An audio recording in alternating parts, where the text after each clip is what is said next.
Introdução.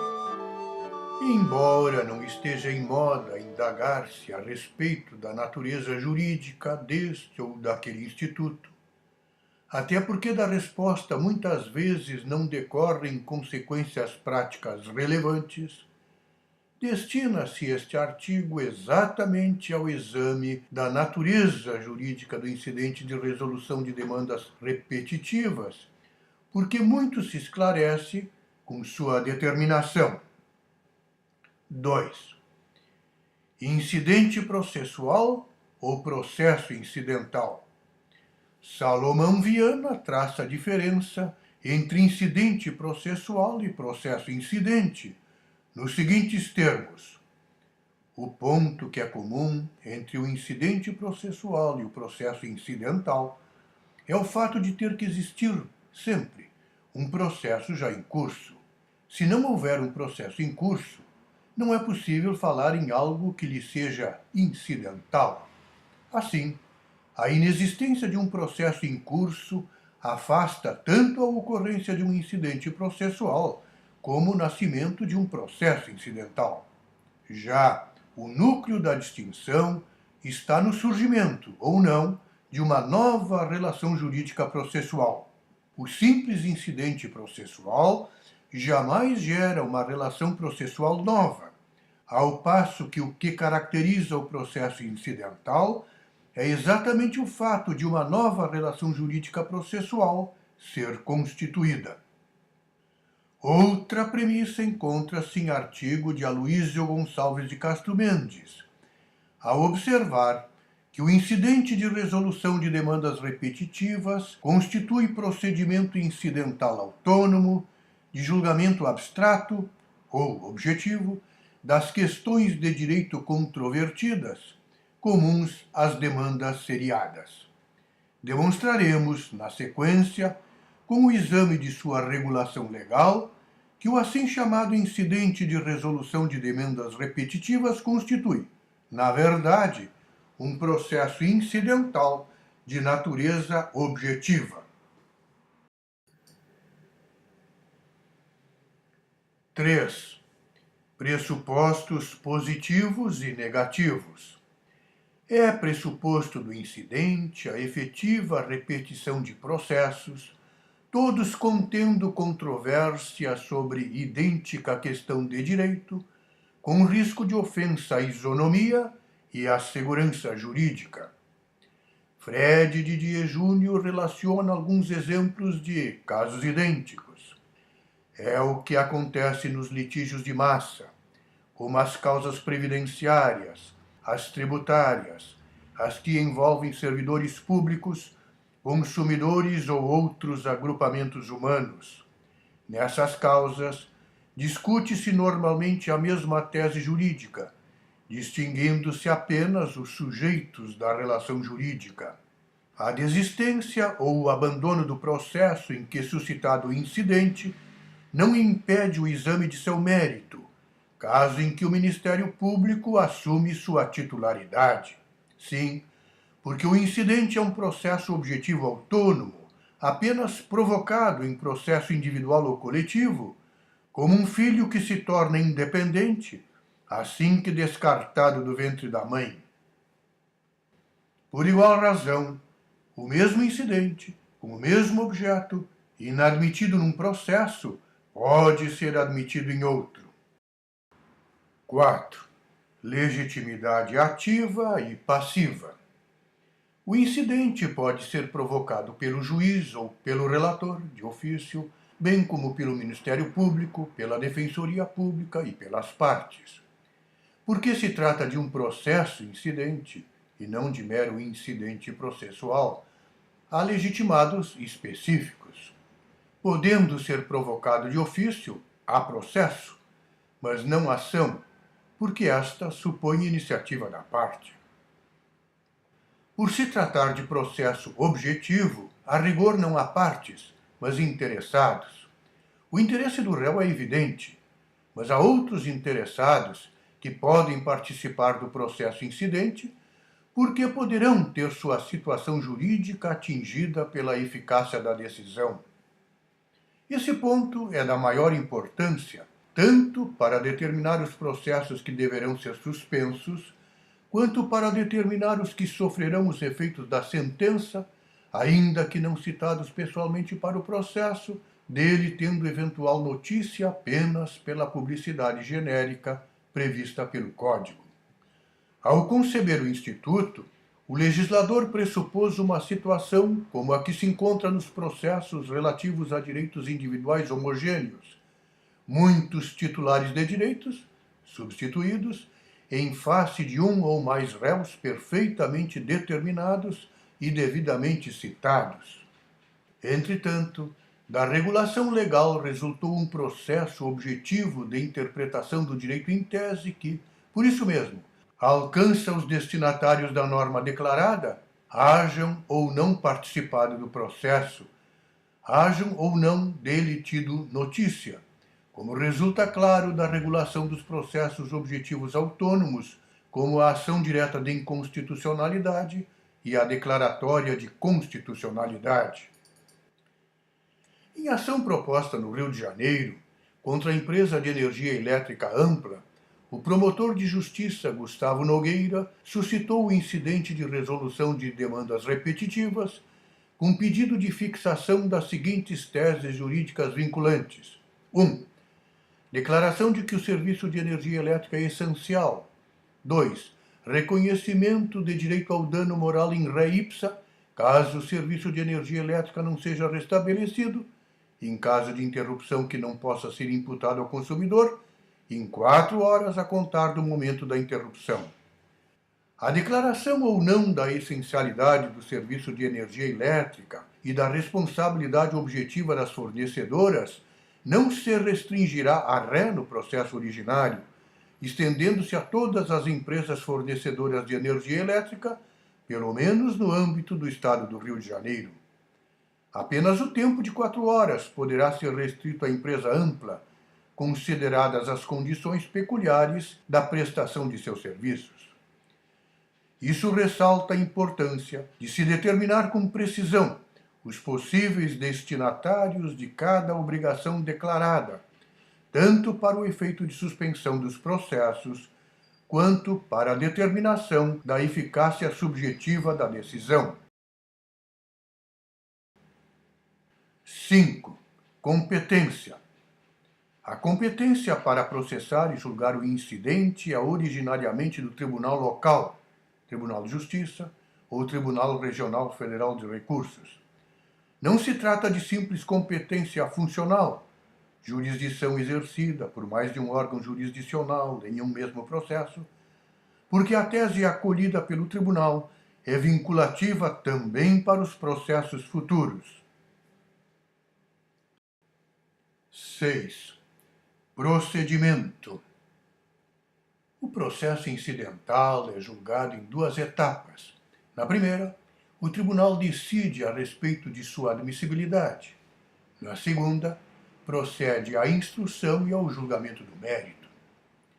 Do juízo de admissibilidade decorre a suspensão de todos os processos em que se controverte a respeito da questão de direito, pelo prazo de 1 ano, que pode ser prorrogado pelo relator.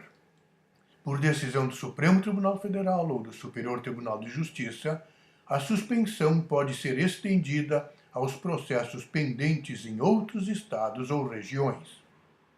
Guilherme Riso Amaral salienta que a mesma providência poderão requerer as partes de outro processo em curso e que trate sobre a mesma matéria em qualquer parte do território nacional. O requerimento deverá ser feito por meio de petição dirigida ao presidente do Tribunal Superior competente, acompanhado de documentação apta a comprovar a identidade entre as controvérsias debatidas no incidente e no processo no qual o requerente é parte. Durante a instrução, podem manifestar-se pessoas, órgãos ou entidades com interesse atual ou futuro na controvérsia, podendo o relator também ouvir depoimentos de pessoas com experiência e conhecimento na matéria. Como se trata de editar norma jurídica, admite-se a manifestação dos que possam vir a ser a ela submetidos. A decisão, no processo incidental, terá eficácia erga omnes no âmbito territorial da competência do órgão julgador e, no caso de julgamento em grau de recurso pelo Supremo Tribunal Federal ou pelo Superior Tribunal de Justiça, em todo o território nacional. A decisão final será quase sempre do Supremo Tribunal Federal ou do Superior Tribunal de Justiça, porque é cabível recurso extraordinário ou especial, ambos com efeito suspensivo, presumindo-se, no caso de recurso extraordinário, a repercussão geral da questão controvertida. Dificilmente faltará interessado na interposição de um desses recursos. Só no caso de aplicação de direito local poderá ocorrer decisão final por Tribunal de Justiça. De certo modo, contrariando a ideia de que se trata de um processo incidental, o artigo 984 concede prazo diferenciado e maior para as partes do processo originário. O legislador não se deu conta de que estava a regular um processo incidental e não um incidente processual. 7. Publicidade.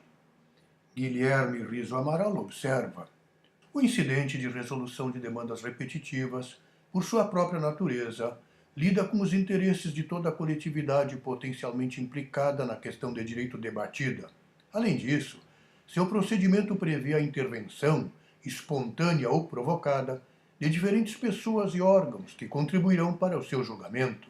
Sendo assim, é fundamental que tanto a instauração quanto o julgamento do incidente sejam precedidos da mais ampla publicidade. A publicidade mínima é prevista no artigo 979 do Código de Processo Civil e resume-se à criação de banco de dados nos tribunais e de cadastro no Conselho Nacional de Justiça, contendo informações sobre todos os incidentes instaurados, acessível a todos os cidadãos através de sítios na rede mundial de computadores. Além do registro dos incidentes instaurados, deverão igualmente constar as teses jurídicas firmadas nos incidentes, com os fundamentos determinantes das decisões e os dispositivos normativos a ela relacionados. 8. Finalidade e efeitos.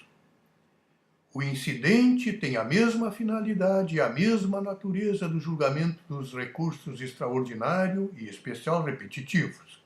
Por isso, é incabível o incidente quando um dos tribunais superiores já tiver afetado o recurso para a definição de tese sobre a mesma questão de direito. Por igual razão, as regras sobre a publicidade do processo incidental são aplicáveis aos recursos repetitivos. Por se tratar de processo objetivo, que atende ao interesse público, não se exige o pagamento de custas. Não há vencedor nem vencido. Segundo Guilherme Riso Amaral, a despeito da ausência de expressa previsão legal, o efeito vinculante da decisão prolatada no incidente deve estender-se igualmente à administração pública direta e indireta, à semelhança do que ocorre com as decisões do Supremo Tribunal Federal em matéria de controle concentrado de constitucionalidade. Interpretação reforçada pelo parágrafo 2º do artigo 985, que prevê a comunicação da decisão ao órgão, ente ou agência reguladora fiscalizadores de concessionárias, permissionárias ou autorizatórias de serviços públicos, quando a tese adotada no incidente tiver por objeto questão relacionada à prestação de tais serviços, para que aquelas fiscalizem a respeito destas a tese firmada. Pode-se sustentar que a vinculação se restringe aos órgãos do Poder Judiciário, negando-se, assim, o caráter legislativo da decisão proferida. Isso, porém, introduz grave incoerência no sistema jurídico, admitindo-se que o judiciário possa condenar como ilícito ato juridicamente permitido nas relações extrajudiciais. Grave incoerência no sistema jurídico também haveria se a tese acolhida não se aplicasse aos juizados especiais, incoerência afastada pelo artigo 985, inciso 1º do Código de Processo Civil. Definida a tese vitoriosa, pode o juiz julgar liminarmente improcedente o pedido que contrariar entendimento firmado no processo de resolução de demandas repetitivas. A sentença que acolhe o entendimento dele firmado não se sujeita a reexame necessário. Cabe ao relator negar provimento ao recurso contrário à tese nele afirmada. 9. Revisão da tese. Cabe revisão da tese acolhida no incidente, caso em que cabe modulação de efeitos. A revisão terá de ser requerida ao tribunal que proferiu a decisão final de mérito. Ao modular os efeitos da decisão proferida em processo de revisão, o tribunal poderá proferir decisão preponderantemente legislativa, tratando o novo entendimento como direito novo, sem efeito retroativo, mas poderá também proferir decisão preponderantemente jurisdicional, afirmando errada a orientação anterior, abrindo as portas para ações rescisórias das decisões proferidas segundo o entendimento revogado. O direito criado pelo Poder Legislativo tem por objeto futuro. O Judiciário, de regra, regula o presente, tendo em vista fatos ocorridos no passado. Por isso, o direito criado pelo Judiciário é geralmente retroativo. 10. Conclusão. O assim chamado incidente de resolução de demandas repetitivas é um processo objetivo, instaurado em um processo individual ou coletivo, com legitimados específicos e com eficácia erga omnes. O artigo 985 do Código de Processo Civil estabelece: julgado o incidente, a tese jurídica será aplicada 1. A todos os processos individuais ou coletivos que versem sobre idêntica questão de direito e que tramitem na área de jurisdição do respectivo tribunal, inclusive àqueles que tramitem nos juizados especiais do respectivo estado ou região. 2. Aos casos futuros que versem idêntica questão de direito e que venham a tramitar no território de competência do tribunal, salvo revisão na forma do artigo 986. Trata-se de um procedimento jurisdicional de criação de norma jurídica, tendo por isso um caráter híbrido, jurisdicional e legislativo. Não se trata de um processo puramente jurisdicional, tanto que pode ser provocado pelo próprio Poder Judiciário. Não se trata tampouco de editar lei interpretativa. Aliás, a chamada lei interpretativa é lei nova, portanto, sem efeito retroativo, porque controvérsia sobre questão de direito não envolve sempre necessariamente interpretação de um texto legal. Pode decorrer de uma lacuna da lei que precisa ser colmatada por dedução do sistema jurídico. Até recentemente, isso seria visto como inadmissível, porque o Judiciário tinha por função a aplicação do direito em casos concretos, cabendo ao Legislativo, eventualmente ao Executivo, a edição de normas gerais e abstratas. Montesquieu não aplaudiria a inovação, porque o poder que cria a norma não deve ser o mesmo que a aplica. Trata-se de nova atribuição do Poder Judiciário, inconstitucional em sua concepção básica, mas sem perspectiva de que essa inconstitucionalidade seja declarada, dada a prestância do Instituto e a improbabilidade de o Judiciário recusar uma atribuição que lhe foi conferida e de que necessita. A tese firmada no incidente tem até mais força do que lei, pois do entendimento contrário cabe reclamação. Já há algum tempo está o Poder Judiciário a exercer, além da função tradicional de aplicar o direito ao caso concreto, a de editar normas gerais e abstratas. Trata-se de uma consequência e de uma exigência da moderna sociedade de massas.